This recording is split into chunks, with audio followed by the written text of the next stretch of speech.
Hello students, welcome, good evening. I hope you are all doing good.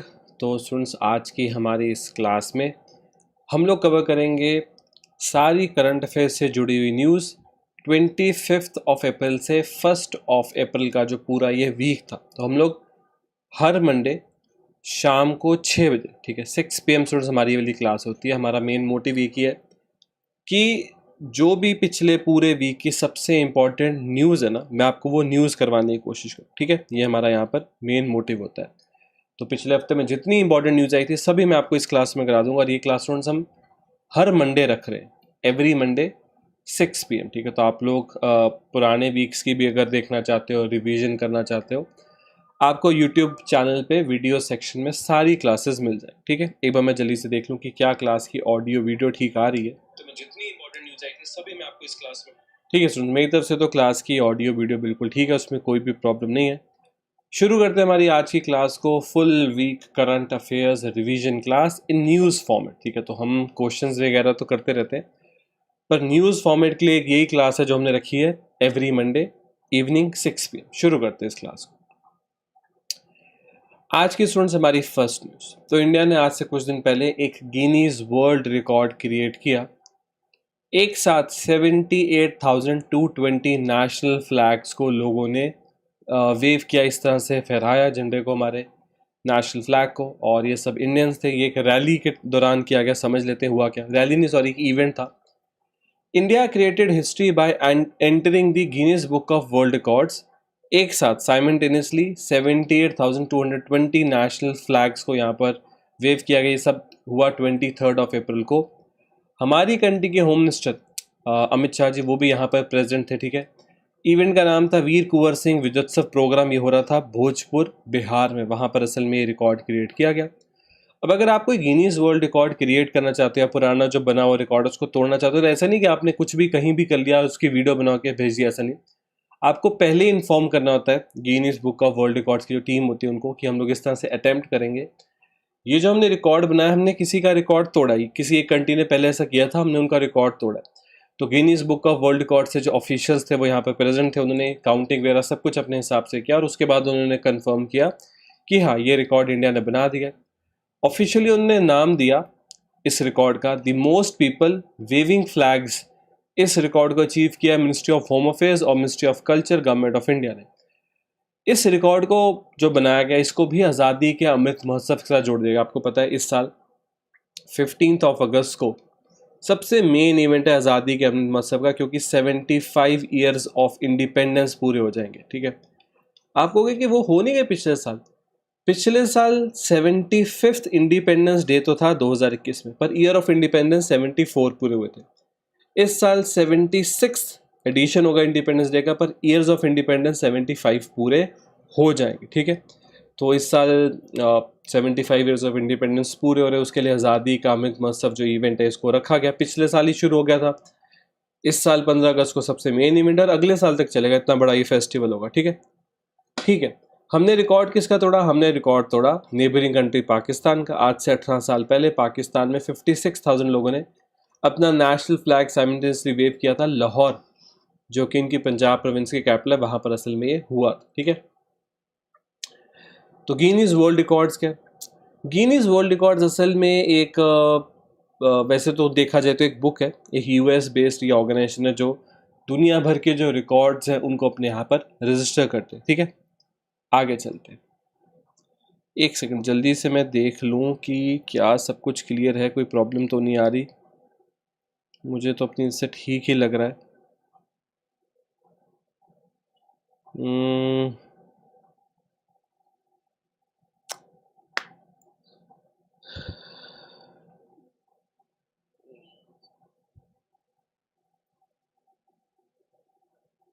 ठीक है, आगे चलते हैं। तो ये आप कह सकते हो पिछले वीक में सबसे इंपॉर्टेंट न्यूज़ थी। एलॉन मस्क, दुनिया के रिचेस्ट पर्सन, ये अब फाइनलाइज हो चुका है, ये ऑफिशियल हो चुका है कि ये खरीदने जा रहे हैं ट्विटर को। ट्विटर जो एक माइक्रो ब्लॉगिंग साइट है, इस पर आपको पता है, देखो ऐसा नहीं है कि ट्विटर इंस्टाग्राम फेसबुक जैसा बहुत फेमस है, नहीं नहीं, ऐसा नहीं है। ट्विटर पे यूजर्स भी कम है, ट्विटर की इतनी दुनिया में बातचीत भी नहीं होती, पर ट्विटर में एक चीज़ है कि बहुत पावरफुल लोग ट्विटर पे है। दुनिया के प्रेसिडेंट्स, प्राइम मिनिस्टर्स, बड़े बड़े बिजनेसमैन वो ट्विटर यूज़ करते हैं अपनी बात दुनिया को बताने के लिए। और ये एक बहुत बड़ी चीज़ है। हो सकता है इंस्टाग्राम, फेसबुक के यूज़र्स बहुत ज़्यादा होंगे, पर जो दुनिया के पावरफुल यूज़र्स हैं वो सब ट्विटर पे हैं, ठीक है। तो एलन मस्क जो दुनिया के सबसे रिचेस्ट इंसान है, इनके इस टाइम पे जो वेल्थ है वो 270 बिलियन डॉलर्स के आसपास होनी चाहिए, ठीक है। सोचो $1 बिलियन 7,600 करोड़ होता है, तो 7,600 करोड़ को 270 से मल्टीप्लाई कर दोगे तो जितने लाख करोड़ बनेंगे उतनी इस टाइम पे वर्थ है एलन मस्क की। तो ये अपनी वर्थ में से 44 बिलियन डॉलर्स को खर्च करेंगे और ट्विटर को यहाँ पर ये खरीद लेंगे। समझ लेते हैं, Elon Musk world's richest person, ये खरीदेंगे ट्विटर को, डील होगी 44 बिलियन डॉलर्स की।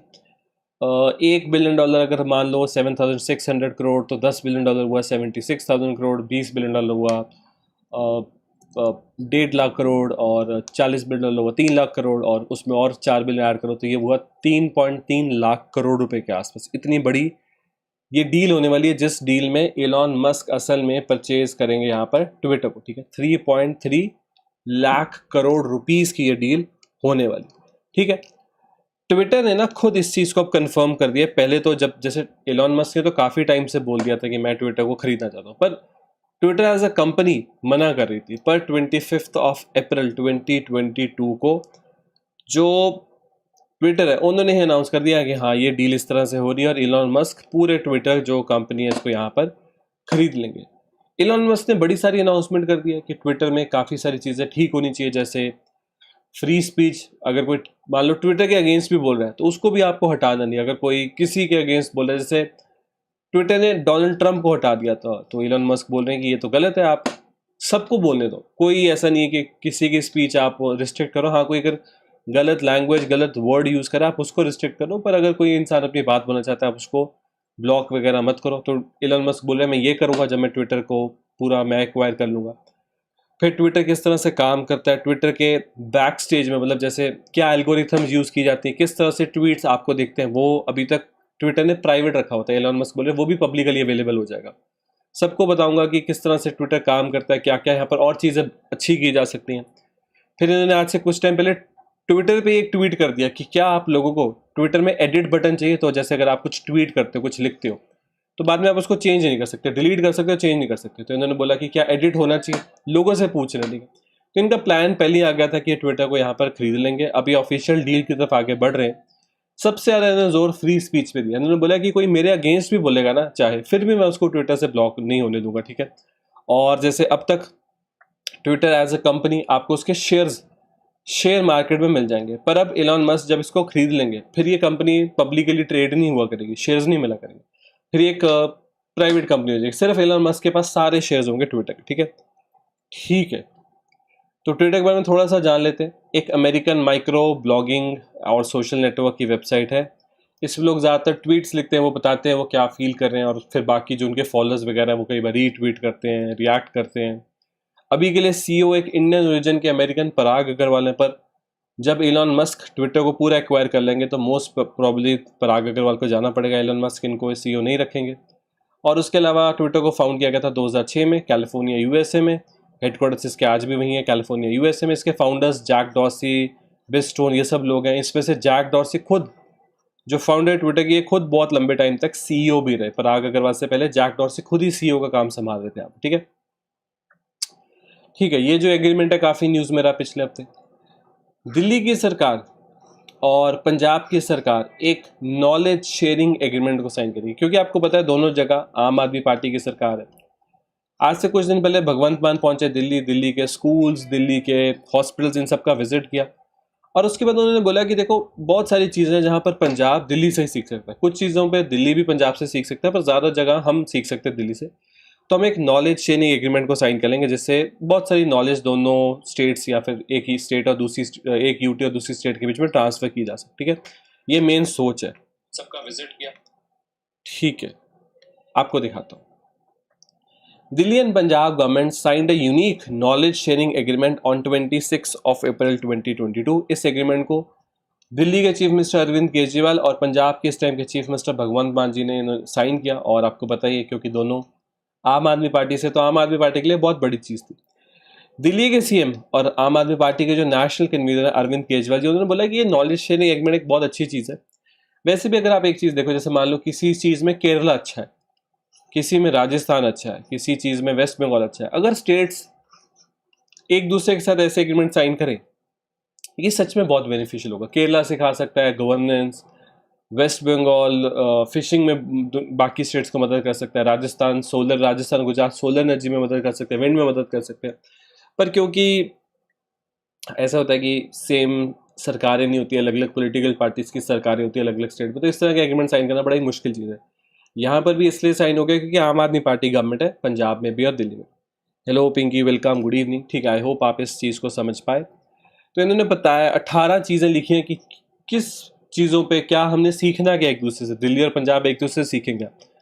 तो ज़्यादातर पंजाब दिल्ली से सीखेगा पब्लिक एजुकेशन को इम्प्रूव कैसे करते हैं, हेल्थ में क्या क्या करते हैं, एनवायरनमेंट पोल्यूशन कंट्रोल में, वुमेन चाइल्ड डेवलपमेंट में क्या क्या नए इनिशिएटिव्स लाए जा सकते हैं, न्यूट्रिशन में क्या इंप्रूव किया सकते हैं। इस तरह से इन्होंने पूरी एक लिस्ट दी है कि कौन कौन सी चीज़ें, कौन कौन से ऐसे सेक्टर्स है जहाँ पर ये नॉलेज शेयरिंग एग्रीमेंट काम करेगा। ठीक है, आई होप आप इस चीज़ को समझ पाए।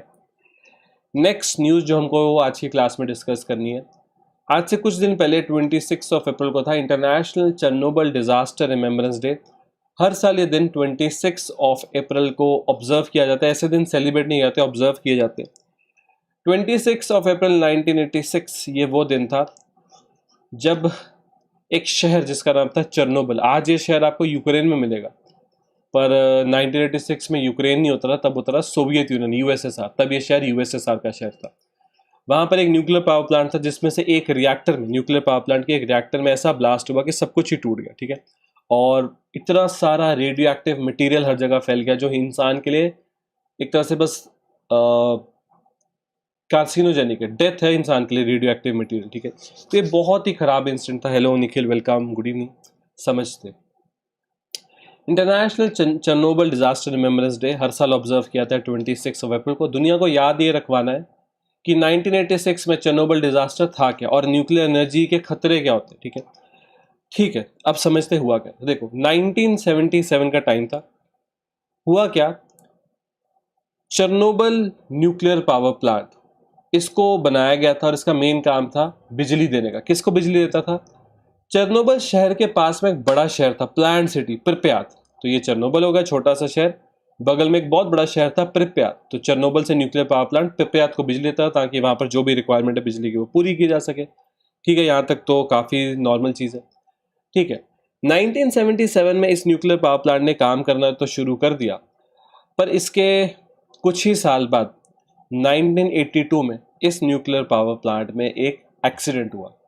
उस एक्सीडेंट में जो यहाँ का रिएक्टर था उसमें काफ़ी प्रॉब्लम आ गई थी और बस आप कह लो कि डिस्ट्रक्शन आने वाली थी। बिल्कुल लास्ट मोमेंट में चीज़ें कंट्रोल में आ गई। मतलब ये बड़ा जो एक्सप्लोजन हुआ 1986 में जो डिजास्टर, उससे पहले भी यहाँ पर एक प्रॉब्लम आई थी, पर उसके बारे में किसी ने ओपनली बोला नहीं। अगर इसके बारे में बात की गई होती तो शायद ये बड़ा एक्सीडेंट रोका जा सकता था। ठीक है, फिर चेरनोबिल डिजास्टर जो एक सबसे आज तक का सबसे खराब न्यूक्लियर डिजास्टर बोला था, 1986 में चेरनोबिल डिजास्टर हुआ क्या। ये न्यूक्लियर पावर प्लांट में, जहां पर आपको पता है न्यूक्लियर रिएक्शन करवाया जाता है, उससे बहुत सारी हीट निकलती है। उस हीट से पानी को स्टीम में कन्वर्ट करते हैं, स्टीम टरबाइन को घुमाता है, टरबाइन में डायनेमो लगा होता है, डायनेमो रोटेशनल एनर्जी को इलेक्ट्रिकल एनर्जी में कन्वर्ट करता है। इस तरह से न्यूक्लियर पावर प्लांट काम करता है। तो 1986 में ये लोग एक टेस्ट कर रहे थे। टेस्ट ये कर रहे थे कि अगर पावर प्लांट में जो बाहर से बिजली आ रही, हाँ, एक पावर प्लांट खुद की बिजली यूज नहीं करता, बाहर से बिजली मंगवाता है ताकि उसके वाटर पंप्स ये सब ठीक से काम करता है। अगर पावर प्लांट में बाहर से बिजली बंद हो जाए तो फिर किस तरह से किया जाएगा। इन्होंने डीजल जनरेटर्स तो थे इनके पास, पर कुछ टाइम लगता है, बिजली चलेगी, डीजल जनरेटर शुरू होने में कुछ टाइम लगता है, वो टाइम कैसे संभाला जाएगा। तो एक टेस्ट कर रहे थे। उस टेस्ट के दौरान इन्होंने इतनी सारी गलतियां करी कि उसका फाइनल रिजल्ट ये निकला कि इनका जो न्यूक्लियर प्लांट था, जो इनका ये वाला रिएक्टर था, ठीक है, रिएक्टर नंबर 4, इसमें एक ब्लास्ट हुआ और इतना भयंकर ब्लास्ट था कि सब कुछ टूट गया और बहुत ज़्यादा रेडियो एक्टिव मटीरियल सीधे कोर से निकल के बाहर गिर गया। अभी जो रेडियो एक्टिव मटीरियल है ना, इसमें से जो रेडिएशन निकलती है वो इंसान का डीएनए तक बदल सकती है, इतनी डेंजरस होती है। ठीक है, उसके बाद ये रेडिएशन फैलनी शुरू हुई और सिर्फ ऐसा नहीं कि चेरनोबिल में फैल गई, आसपास के शहरों में नहीं, पूरे यूरोप में इस रेडिएशन ने बहुत डैमेज पहुंचाया। अगर आप इस इमेज को देखो, ये है चेरनोबिल, और दिखाया जा रहा है कैसे उसकी रेडिएशन आसपास के बहुत बड़े एरिया में फैल गई थी। सोचो, नॉर्वे, स्वीडन, फिनलैंड, कोई ऐसी यूरोपियन कंट्री नहीं थी जो ये कह सकती थी कि चेरनोबिल डिजास्टर की वजह से वहाँ रेडिएशन नहीं है। और आज भी चेरनोबिल उसके आसपास के एरिया में बहुत सारे प्री मेच्योर बर्थ्स देखे जाते हैं, बहुत सारी प्रॉब्लम्स देखी जाती हैं। सोचो उस डिजास्टर की वजह से। और यहाँ रहना आज से कई हजारों सालों बाद भी बड़ा मुश्किल है, इतना ज़्यादा डेंजरस एरिया। ठीक है, ठीक है। 2016 में यूनाइटेड नेशन ने सोचा कि अब ना एक दिन हम लोग ऑब्जर्व करना शुरू करते हैं। उन्होंने सोचा जिस डेट को ये हुआ था सब कुछ, उसी डेट को हम लोग अनाउंस कर देंगे, चेरनोबिल डिजास्टर रिमेम्बरेंस डे। और 26 अप्रैल को अब हर साल इस दिन को मनाया जाता है। ठीक है, मनाया नहीं मतलब ऑब्जर्व किया जाता है, याद किया जाता है। आई होप आप इस न्यूज़ को ठीक से समझ पाए। नेक्स्ट न्यूज़ है वीनस, मार्स, जुपिटर, सैटर्न, इन 4 प्लैनेट्स ने एक सीधी लाइन में, अगर आप अर्थ से इन प्लैनेट्स को देखो तो आपको ये सीधी लाइन में दिख रहे थे। जब सोल्जर्स ऐसे सीधी लाइन में होते तो हम बोलते हैं सोल्जर्स परेड कर रहे हैं। यहां बोला गया कि ये प्लैनेट परेड है। तो इन्होंने किन किन प्लैनेट्स की बात करी? जुपिटर, वीनस, मार्स और सैटर्न। पहले तो इन प्लैनेट्स को देखते हैं। तो जुपिटर, वीनस, मार्स और सैटर्न। ठीक है, और ये रही अर्थ और अर्थ का एक नेचुरल सैटेलाइट मून। तो ये जो 4 प्लैनेट्स हैं, ये प्लैनेट्स अपनी अपनी रेवोल्यूशन में घूम रहे हैं अर्थ के आसपास, पर उस दौरान ये कुछ दिनों के लिए एक लाइन में दिख रहे थे। बस इसी को बोला गया प्लैनेट परेड। 1000 सालों के बाद ऐसा हुआ है। ठीक है, तो 4 planets Venus, Jupiter, Mars and Saturn, ये एक स्ट्रेट लाइन में अलाइन हुए 1000 साल के बाद। और अप्रैल महीने का जो लास्ट वीक था उस वीक में देखा गया। बहुत सारे ऐसे लोग जो इन प्लैनेट्स को रेगुलरली फॉलो करते हैं, उन्होंने बताया कि एक बहुत ही रेयर चीज़ है इस तरह से इन प्लैनेट्स को देखना। ठीक है, इसको नाम दिया गया प्लैनेट परेड। ये कोई ऑफिशियल टर्म नहीं है, क्योंकि ऐसे सीधी लाइन में थे इसलिए प्लैनेट परेड बोल दिया। ऐसे ऑफिशियली कुछ प्लैनेट परेड जैसा होता नहीं वैसे। ठीक है, कौन सा टाइम था इनको देखने का? तो 26 अप्रैल और 27 अप्रैल को 1 आवर बिफोर सनराइज और उसके सनसेट के बाद, वो वाला टाइम था सबसे बेस्ट टाइम जब ये प्लैनेट्स देखे जा सकते थे। और जो मून था, हमारा जो मून था, वो भी इनके साथ अलाइन हुआ था। ठीक है, तो 5th चीज़ मून भी अलाइन हो गया था। तो ये जो चीज़ थी ये देखने में बड़ी यूनिक सी थी। जो लोग इन प्लैनेट्स को फॉलो करते हैं, स्पेस को फॉलो करते हैं, उनके लिए बहुत ही एक बड़ा इवेंट आया था ये। ठीक है, आई होप, मुझे लगा आपको भी बताऊं। आपसे ऐसा पूछा जा सकता है कि रिसेंटली एक चीज़ हुई थी प्लैनेट परेड, उसमें कौन से 4 प्लैनेट्स इन्वॉल्व थे? ठीक है, तो आपको अलग अलग प्लैनेट्स के नाम दे देंगे। आप अगर थोड़ा सा आइडिया रख सकते हो तो रख लेना कि इसका सही आंसर है वीनस, जुपिटर, मार्स और सैटर्न। ठीक है, चलो आगे चलते हैं हम अपनी नेक्स्ट न्यूज़ पे। नेक्स्ट न्यूज़ बड़ी इंटरेस्टिंग न्यूज़ है लाइफ इंश्योरेंस कॉर्पोरेशन का फाइनली आईपीओ अब आने वाला है। कोई भी कंपनी अपना आईपीओ तब लेके आती है जब उसको पैसा उठाना होता है शेयर मार्केट से। तो एलआईसी को, या एलआईसी गवर्नमेंट कंपनी, तो गवर्नमेंट को भी लगा होगा कि एलआईसी के थ्रू भी थोड़ा सा पैसा रेज किया जाए। अब अगर कोई कंपनी आईपीओ लेकर आती है, इनिशियल पब्लिक ऑफरिंग लेकर आती है और मार्केट से पैसा उठाती है, तो बदले में लोगों को क्या देती है? जो पैसा लगा रहे हैं उनको बोलती है आप हमारी कंपनी में थोड़ा सा हिस्सा ले लो, स्टेक ले लो। बस यहाँ पर एलआईसी भी करने वाला है। तो एलआईसी का आईपीओ बहुत टाइम से वेट किया जाता है। पहले इसने मार्च में था पर लेट होता अभी मई में, 4 मई को ही ओपन हो जाएगा। ठीक है, कितने का एक शेयर मिलेगा एलआईसी का? 900 से 950 के बीच में, ऊपर ही जाता तो आप 950 का एक शेयर मान के चलो, इतने का मिलेगा। ठीक है, और जो एलआईसी के पॉलिसी होल्डर्स, जिनके पास एलआईसी की पॉलिसी, उनको 60 रुपये का यहाँ ऑफ मिलेगा। और जो रिटेल इन्वेस्टर्स होते हैं, छोटे इन्वेस्टर्स होते हैं, उनको 40 रुपये का डिस्काउंट मिलेगा। इंप्लॉइज को भी यहाँ थोड़ा डिस्काउंट मिलेगा। ठीक है, तो वैसे तो सोचा गया था एलआईसी के थ्रू ज़्यादा पैसा रेज किया जाएगा। एक टाइम पे बोला गया था कि एलआईसी का 7% हिस्सा गवर्नमेंट बेच के कुछ 60-70 करोड़ रुपीस जुटा लेगी। फिर बोला गया नहीं, 7% नहीं, 5% हिस्सा एलआईसी में बेचा जाएगा और 40,000 करोड़ के आसपास उठाया जाएगा पैसा। अब ये फाइनली 3.5% हिस्सा बेचा जा रहा है और 20,000 करोड़ रुपए के आसपास गवर्नमेंट रेज करे। ये सब बताया तुहिन कांत पांडे। ये कौन है? ये है डीपैम सेक्रेटरी। डीपैम क्या होता है? डीपैम हमारी सरकारी कंपनी को मैनेज करता है, department of investment and public asset management. उन्होंने बताया इस इंफॉर्मेशन के बारे में। ठीक है, एलआईसी जो ओल्डेस्ट और सबसे ट्रस्टेड इंश्योरेंस कंपनी है, ठीक है, 30 करोड़ से ज्यादा पॉलिसी होल्डर्स है एलआईसी के। एलआईसी टोटल कितने शेयर रिलीज करेगा? 221.8 मिलियन शेयर्स। तो अगर आप इसको करोड़ में देखो तो 22.18 करोड़ शेयर रिलीज करेगा LIC, ठीक है, और एक शेयर आपको 9.5 कुछ का पड़ेगा। तो इन शेयर्स को बेच के LIC 20,557 करोड़ रुपीस को रेज करने की कोशिश करेगा, जो आज तक का हमारा सबसे बड़ा IPO हो जाएगा। तो इनिशियल पब्लिक ऑफरिंग बहुत सारी कंपनीज करती हैं, सरकारी भी करती हैं, प्राइवेट भी करती है, पर इतना पैसा एक साथ किसी IPO में रेज किया हो ये ऐसा इंडिया में कभी भी नहीं हुआ, ठीक है। इससे पहले पेटीएम ने कुछ 19,000 करोड़ रुपए के आसपास रेज करना था, वो इतना कर नहीं पाए, पर LIC कर लेगा, ठीक है। तो गवर्नमेंट यहाँ पर 3.5% हिस्सेदारी जो LIC में वो लोगों को ओपनली उनके शेयर्स कन्वर्ट करके दे देगी। अभी तो गवर्नमेंट इतना सोचा है क्योंकि अब तक 100% LIC गवर्नमेंट का था, और पहली बार गवर्नमेंट इसमें से थोड़ा सा हिस्सा लोगों को दे रही है। इसको बोलते हैं IPO, जब पहली बार किया जाए। अगर कुछ दिन बाद गवर्नमेंट फिर से सोचे कि थोड़ा और हिस्सा लोगों में डिवाइड किया जा सकता है, उसको IPO नहीं बोलेंगे, उसको बोलेंगे FPO, follow on public offering. तो पहली बार जब इस तरह से मार्केट में हिस्सा दिया जाए तो इनिशियल पब्लिक ऑफरिंग, उसके बाद फॉलो ऑन पब्लिक ऑफरिंग, ठीक है। Life insurance corporation, Indian insurance company, बहुत ही बड़ी, headquarters Mumbai, government of India ने इसको फाउंड किया था 1956 में, ठीक है। हमारी कंट्री के प्राइम मिनिस्टर आज से उनकी विजिट शुरू हो चुकी है। 2 से 4 मई की उनकी विजिट है डेनमार्क, जर्मनी, फ्रांस की। तो आज वो पहुंच चुके हैं जर्मनी, ठीक है। समझते हैं इस विजिट में वो किस किस को मिलेंगे, क्या क्या इंपॉर्टेंस है। तो प्राइम मिनिस्टर की ऑफिशियल विजिट है जर्मनी, डेनमार्क और फ्रांस की 2 से लेकर 4 मई के बीच में। हमारी कंट्री के एक्सटर्नल अफेयर्स मिनिस्टर ने इस बारे में बताया था कि इससे प्राइम मिनिस्टर 3 कंट्रीज की विजिट पर जा रहे हैं। इस विजिट में सबसे इंपॉर्टेंट अगर देखा जाए तो जर्मनी के जो नए चांसलर, इनका नाम है ओलाफ स्कॉल्स, इनसे वो मिलेंगे। तो बहुत सालों से जर्मनी के चांसलर थे एंजेला मर्केल, ठीक है, जिनको मोस्ट पावरफुल वुमेन का टाइटल दिया जाता है। एंजेला मतलब जर्मनी में चांसलर ही होता है जो सब संभालता है। तो एंजेला मर्केल की जगह ओलाफ स्कॉल्स बन चुके हैं जर्मनी के नए चांसलर, उनको मिलेंगे प्राइम मिनिस्टर। ये मीटिंग शुरू हो भी चुकी है आज।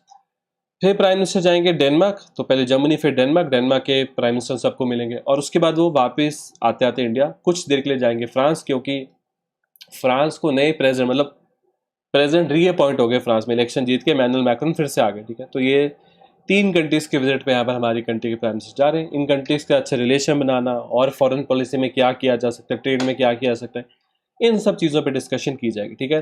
तो वो पहुंचेंगे जर्मनी, फिर वो जाएंगे डेनमार्क, और उसके बाद वो पहुंचेंगे फ्रांस, और उसके बाद वो वापस आ जाएंगे इंडिया, ठीक है। ठीक है, न्यूज़ है ये पिछले वीक हुआ, वर्ल्ड्स ओल्डेस्ट पर्सन, दुनिया में सबसे ज़्यादा इनकी उम्र थी, इनका नाम था काने तनाका। 119 साल की उम्र में इनकी डेथ हो गई। अब इनके बाद सबसे ओल्डेस्ट कौन है उनके बारे में बात करें। World's oldest living person Kane Tanaka एक जापानीज वुमेन, जिनके पास रिकॉर्ड था Guinness world record of being the world's oldest living person. 19 April 2022 में, थोड़ा सा लेट हो गया इस न्यूज़ को कवर करने में, पर मुझे लगा इंपॉर्टेंट है तो आपको बताऊं। 19 अप्रैल 2022 119 साल की उम्र में इनकी डेथ हुई। इनकी डेथ हुई एक ओल्ड एज होम में। ऐसा नहीं कि किसी रीज़न से, पर्टिकुलर रीज़न से इनकी डेथ हुई, ओल्ड एज की वजह से इनकी डेथ हुई। और 2019 से ये सबसे ओल्डेस्ट इंसान दुनिया में चल रहे थे। पर ये इनके अंदर बहुत आप कह लो जज्बा था लाइफ को लेके, बहुत खुशी खुशी रहते थे। यहाँ तक कि जब 2020 में जापान के कैपिटल टोक्यो में ओलंपिक्स रखे जाने थे, तो इन्होंने भी ओलंपिक टॉर्च को उठाना था, पर आपको पता है कोविड की वजह से 2020 से 2021 पे आ गया ओलंपिक्स। फिर सोचा गया कि नहीं, अब तो रिस्की हो जाएगा इनको यहाँ लाना कोविड की वजह से, तो फिर उसके बाद कैंसिल कर दिया गया था। नहीं तो एक टाइम पे ये भी प्लान था। अब दुनिया में सबसे ओल्डेस्ट है, इनका नाम है लुसील रैंडन, 118 साल के फ्रेंच नन है। ये रहते हैं फ्रांस में, ठीक है। इनका जन्म हुआ था 1904 में, 1904 11 फरवरी को जन्म हुआ था लुसील रैंडन का, ठीक है। ठीक है स्टूडेंट्स, ये भी बड़ी एक इंपॉर्टेंट न्यूज़ है। न्यूज़ क्या है? न्यूज़ है कि इंडिया एक पावर शॉर्टेज फेस करने वाला है, और ऑलरेडी ये शुरू हो गई है। पावर की कमी, बिजली की कमी हो सकती है, क्योंकि डिमांड बहुत ज़्यादा है। डिमांड सर्दियों में कम रहती है, फिर गर्मियाँ जैसे जैसे बढ़ती है डिमांड एकदम से बढ़ने लग जाती है। लोग एसीज, वाटर कूलर्स, इन सबको बहुत चलाते हैं, एयर कूलर्स बहुत ज़्यादा चलाए जाते हैं, ठीक है। इंडस्ट्री को भी अपने आप को, वर्कर्स को ठंडा रखने के लिए इंडस्ट्रीज में बहुत कुछ करती है, जिसकी वजह से बिजली की डिमांड बहुत ज़्यादा है। तो इंडिया विटनेस करेगा एक पावर की शॉर्टेज, ऐसा लगने लग गया है। शुरू हो गई पावर की शॉर्टेज, कुछ स्टेट्स में बिजली के कट्स लगने शुरू हो गए। अब और भी रीज़न है कि बिजली आज भी हमारी कंट्री में ऑलमोस्ट जितनी बिजली बन रही है उसमें 50% से ज़्यादा बिजली कोयले से बन रही है, और कोयले की दुनिया में डिमांड बहुत ज़्यादा है, पर प्राइसेस भी बढ़ गए। तो कोयले की डिमांड भी ज़्यादा है और कोयला महंगा भी हो रहा है, और बहुत जगह कोयले की शॉर्टेज हो रही है। जितनी डिमांड है उतनी सप्लाई आ नहीं पा रही। तो क्योंकि कोयले की कमी हो रही है और हमारे यहाँ पर ऑलमोस्ट आधी बिजली कोयले से बनती है, तो प्रॉब्लम तो पक्का आएगी। हमारी पावर मिनिस्ट्री ने बताया पिछले साल 2021 में एक ऐसा दिन जब इंडिया ने सबसे ज़्यादा बिजली की डिमांड की थी, ये आया था 7 जुलाई को, ठीक है। इंडिया ने ऑलमोस्ट 200.539 गीगावाट बिजली की डिमांड की थी पिछले साल, मैक्सिमम जो था। ये रिकॉर्ड इस साल अप्रैल में ही टूट गया। 26 अप्रैल को इंडिया ने डिमांड की 201.066 गीगावाट की। अभी बढ़ती रहेगी, ऐसा नहीं कि अभी कम हो जाएगी, मई में भी बढ़ेगी, जून में, जुलाई में भी बढ़ेगी। तो इस बार हम एक नया रिकॉर्ड क्रिएट कर देंगे, ठीक है। तो हमारे यहाँ तो पावर की डिमांड बढ़ती ही जा रही है।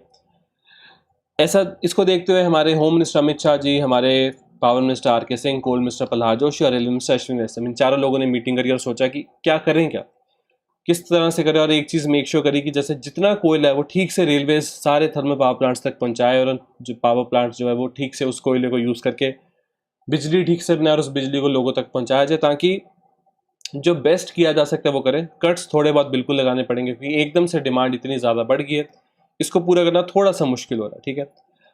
12 स्टेट्स जिसमें पंजाब, हरियाणा, महाराष्ट्र, आंध्र प्रदेश, गुजरात, झारखंड, जहाँ गर्मी बहुत ज़्यादा पड़ती है वहाँ कोयले की थोड़ी थोड़ी शॉर्टेज दिखनी शुरू हो गई है। अप्रैल के महीने में तो इतनी बिजली कभी इंडिया डिमांड ही नहीं करता था, पर क्योंकि इस बार गर्मी थोड़ा जल्दी आ गई, इस वजह से अप्रैल में बिजली की डिमांड बहुत ज़्यादा थी। ये भी यहाँ पर देखा गया, ठीक है। तो अगर आपको एक डाटा दिखाऊं, ये डाटा 2021 के हिसाब से अपडेटेड है, तो इसमें ये दिखा रहे हैं कि हमारे यहाँ जो टोटल बिजली बनती है कहाँ से आ रही है। ऑलमोस्ट 52 या 53% बिजली हम लोग कोयले से बनाते हैं। ऑलमोस्ट 38% बिजली हम लोग बनाते हैं रिन्यूएबल सोर्सेज से, जिसमें से सोलर सबसे बड़ा है, फिर लार्ज हाइड्रो में डैम्स वगैरह आते हैं, फिर विंड और बायो पावर, स्मॉल हाइड्रो, ये सब। उसके बाद गैस से थोड़ी सी बिजली बनाई जाती है, न्यूक्लियर से बनाई जाती है, लिग्नाइट जो एक तरह का कोयला होता है, डीजल से भी थोड़ी सी बिजली बनाई जाती है। तो सबसे बड़ा हिस्सा आ रहा है कोयले सर, कोयले की ही कमी फेस हमको करनी पड़ रही, ठीक है। ठीक है, रशिया ने विड्रॉ कर लिया है यूएन टूरिज्म बॉडी। यूएन की टूरिज्म बॉडी होती है क्या? यूएन WTO, तो United Nation World Tourism Organisation से, ठीक है। रशिया ने यहाँ पर अपने आप को अपना बाहर खींच लिया। क्यों? क्योंकि रशिया को पता ही था कि वो नहीं निकलेंगे तो उनको वैसे भी यहाँ से वोटिंग के थ्रू बाहर निकालने का जो प्रोसेस है वो बस होने ही वाला था। तो रशिया ने सोचा उससे पहले हम खुद ही निकल जाए, यहाँ पर समझ लेते हैं। तो UNWTO, United Nation World Tourism Organisation, इन्होंने अनाउंस किया कि रशिया ने अपना नाम यहाँ से अपना नाम विड्रॉल कर लिया UNWTO से। और रशिया को पता ही था, और ये इसलिए किया है कि रशिया को पता ही था कि जो उन्होंने इन्वेजन किया यूक्रेन की, उसको देखते हुए UNWTO वाले ही उनको निकाल रहे हैं। तो रशिया ने सोचा उससे पहले हम खुद यहाँ से निकल जाए, ठीक है। जो रशिया ने ये इन्वेजन शुरू करी यूक्रेन की, ये इसी साल 24 फेब को शुरू की थी। अब देखो ऑलमोस्ट 2.5 महीने पूरे होने वाले इस इन्वेजन को, ठीक है। और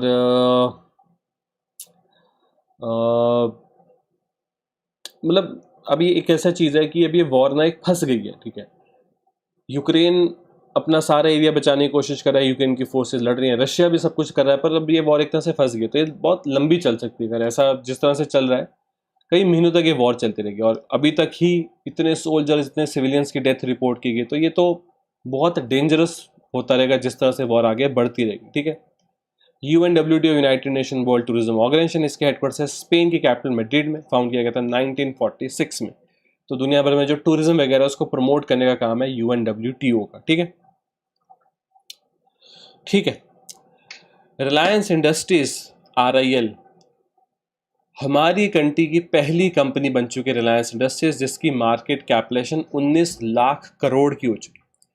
किसी भी कंपनी की मार्केट कैपिटलाइजेशन कैलकुलेट करना बड़ा इजी काम होता है। क्या होता है, आज तक उस कंपनी ने कितने शेयर्स रिलीज किए, मान लो किसी कंपनी ने N शेयर्स रिलीज किए, उसको मल्टीप्लाई कर दो उस कंपनी के एक शेयर की उस दिन वैल्यू क्या चल रही है, मान लो Y चल रही है, तो N इंटू वाई हो जाएगा M कैप, मार्केट कैपिटलाइजेशन। जैसे कंपनी उसने आज तक 100 शेयर रिलीज किए और आज के दिन सेकंड में उस कंपनी का एक शेयर जो है वो शेयर मार्केट में 10 रुपये का है, तो 100 इंटू 10 इक्वल्स टू ₹1000, तो 1000 रुपये इस कंपनी की मार्केट कैपिटलाइजेशन हुई। अब 1000 रुपये है क्या? 1000 रुपये आप बोलोगे ये वो अमाउंट है जो अमाउंट इस कंपनी ने इन्वेस्टर्स की अपने अंदर इन्वेस्ट करवाई है। इन्वेस्टर्स का जो पैसा इनके अंदर लगा हुआ है वो होती है कंपनी की मार्केट कैपिटलाइजेशन, समझ लेते हैं। तो मतलब जितना पैसा इंडिया में रिलायंस इंडस्ट्रीज लिमिटेड में इन्वेस्टर्स ने लगाया हुआ, इतना पैसा इंडिया के इन्वेस्टर्स ने किसी कंपनी में नहीं लगाया हुआ, ठीक है। रिलायंस इंडस्ट्रीज लिमिटेड बन गई है फर्स्ट इंडियन कंपनी जिसका मार्केट कैपिटलाइजेशन 19 लाख करोड़ पे पहुंच चुका है। असल में जब कंपनी का शेयर प्राइस ऊपर जाएगा, कंपनी का शेयर प्राइस ऊपर तब जाता है जब कंपनी की बड़ी अच्छी न्यूज़ आ रही है, सब कह रहे हैं इसका शेयर खरीदते हैं। तो जब कंपनी का शेयर प्राइस ऊपर जा रहा था एक टाइम पे, तो ये 19 लाख करोड़ से भी ऊपर चली गई थी वैल्यूएशन पर। जब फिर शेयर प्राइस स्टेबल होके 2770 पे स्टेबल हो गया, तो ये बिल्कुल 19 लाख करोड़ पहुंच गई थी मार्केट कैपिटलाइजेशन। एक टाइम पे तो शेयर प्राइस बढ़ गया था इस कंपनी का, ठीक है। मतलब ये वो अमाउंट है कि अगर आपको आज जाके, वैसे अब तो ये फिर से चेंज हो गया होगा क्योंकि अब तो 2 दिन हो गए इस न्यूज़ को मैंने बनाए। आज अगर आप जाओगे बॉम्बे स्टॉक एक्सचेंज पर रिलायंस का शेयर खरीदने की कोशिश करोगे तो अप्रॉक्सीमेटली इतने का आपको शेयर पड़ेगा, ठीक है। ठीक है, तो देखो ये जो कंपनी है ना, इस कंपनी ने इसी साल मार्च में 18 लाख करोड़ तक पहुंचे थे मार्केट कैपिटल से। अभी 19 लाख करोड़ पे, मार्च में 18 लाख करोड़ पे थे। पिछले साल अक्टूबर में 17 लाख करोड़ पे। तो कंपनी की वैल्यूएशन बढ़ती जा रही है। ये कैसे बढ़ती है? कंपनी की शेयर की प्राइस बढ़ रहा है। कैसे बढ़ रहा है? लोग डिमांड कर रहे हैं। लोग कह रहे हैं कि रिलायंस का शेयर अच्छा, रिलायंस कंपनी अच्छा करी, उसका शेयर खरीदो। और जब इकोनॉमी में किसी चीज़ की डिमांड होती है उसका प्राइस भी बढ़ जाता है। तो इस तरह से क्योंकि रिलायंस अच्छा परफॉर्मेंस दे रही है, सब बढ़िया चल रहा है, तो लोग उसका शेयर मांगने की कोशिश करें, जिस चक्कर में शेयर का प्राइस बढ़ रहा है।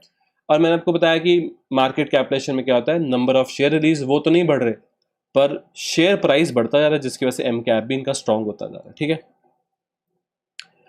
ये फॉर्मूला होता है मार्केट कैपिटलाइजेशन का, total number of shares allotted by the company multiply by current market price of one share. एक शेयर का प्राइस उस दिन क्या चल रहा है, ठीक है। ठीक है, cabinet committee on economic affairs CCEA, ये आप कह सकते हो फाइनेंशियली सबसे बड़े डिसीजन लेती है हमारी कंट्री की। इन्होंने अप्रूव कर दिया है कि ऑलमोस्ट 4526.12 करोड़ रुपीस को खर्चा किया जाएगा और 540 मेगावाट का एक कवार हाइड्रो इलेक्ट्रिक प्रोजेक्ट, मतलब एक डैम बनाया जाएगा, ठीक है। समझ लेते हैं प्रोजेक्ट कहाँ बनना है, सब कुछ समझ लेते हैं। तो ये जो डैम है इसको बनाया जाएगा river Chenab, Kishtwar district, UT of Jammu and Kashmir में। ये डैम का बनाने का काम एक जॉइंट वेंचर होगा, NHPC और Jammu and Kashmir state power development corporation मिलकर इसको बनाएंगे। 1960 में जो इंडिया और पाकिस्तान के बीच में साइन की गई थी इंडस वाटर ट्रीटी, उसकी बात इसलिए कर रहे हैं क्योंकि चनाब इंडस वाटर सिस्टम का पार्ट है, इंडस वाटर रिवर सिस्टम का पार्ट है। इस वजह से मैं आपको बता रहा हूँ कि 1960 में ट्रीटी साइन हुई थी, जिसके थ्रू इंडिया और पाकिस्तान पानी डिवाइड करते हैं इंडस नदी का या इंडस रिवर सिस्टम का। अब इस ट्रीटी में क्या लिखा हुआ है, सतलुज, ब्यास, रावी, सतलुज, ब्यास और रावी जो इधर की नदियां, ठीक है, जिसको आप कह सकते हो ईस्टर्न नदियां, इनका ज़्यादा पानी इंडिया के पास जाएगा। और जो चनाब, झेलम और इंडस है, इंडस, झेलम, चनाब, जो आप कह सकते हो वेस्टर्न रिवर्स है, इनका पानी ज़्यादा पाकिस्तान के हिस्से जाएगा। देखो जा सब कुछ इंडिया के से ही रहा है, तो इस वजह से इस रिवर ट्रीटी को साइन किया गया था कि पानी इंडिया से जा रहा है तो हम पानी थोड़ा छोड़ देते हैं पाकिस्तान के लिए कि पाकिस्तान उस पानी को यूज़ कर सके, ठीक है। तो इस तरह से यहाँ पर ये सब कुछ चलता है। पर हाँ, अब आप कहोगे कि हम चनाब पे डैम बना रहे, चनाब तो उनके हिस्से की नदी बिल्कुल है, पर हम डैम बना के पानी को, कोई ऐसा थोड़ा ना कि पानी को इंडिया के हरियाणा की तरफ या राजस्थान की तरफ भेज रहे हैं। नदी पे डैम बना के बस हम उस पानी को एक अलग तरीके से यूज़ करेंगे कि वो हमारे बिजली बना दे, फिर तो वो पानी आगे जाता रहेगा। तो इस तरह से मैं आपको ये समझा रहा हूँ कि इंडस वाटर ट्रीटी में ये कहीं नहीं लिखा था कि इंडस वाटर सिस्टम में जितनी नदियाँ उस पर इंडिया डैम कितने बना सकता है या बना सकता है नहीं बना सकता, क्योंकि ये चीज़ कभी स्पेसिफाइड नहीं थी। तो हम कोशिश करते हैं जितने डैम्स वगैरह बने, जितनी बिजली बना सके उतनी बनाएं, ठीक है। ठीक है, आई होप आपको ये सब चीज़ें क्लियर है। इसके साथ स्टूडेंट्स आज की, और ये बहुत ही इंपॉर्टेंट मैप है, ये पूरा इंडस वाटर सिस्टम या फिर इंडस रिवर या इंडस रिवर सिस्टम का जो पूरा ड्रेनेज एरिया, जो रिवर बेसिन है, वो आपको दिखाने की यहाँ पर कोशिश येलो में की जा रही है, ठीक है। ठीक है स्टूडेंट्स, इसके साथ आज की क्लास में जितने क्वेश्चन, जितने न्यूज़, जितने टॉपिक मुझे कवर करने थे मैंने कवर कर लिए। आई होप ये जो क्लास हम हर मंडे इवनिंग को रख रहे हैं शाम को 6 बजे, आई होप ये आपके लिए यूज़फुल है, आपको काफ़ी सारी चीज़ें यहाँ पर सीखने को मिल रही हैं। अगर आपको क्लास अच्छी लगी, आप हमारे चैनल को सब्सक्राइब कर सकते हो, इस वीडियो को लाइक कर सकते हो, इसको शेयर कर सकते हो। मिलेंगे हम अपने नेक्स्ट मंडे की क्लास में, तब तक ले thank you and have a very successful day. Thank you students, thank you.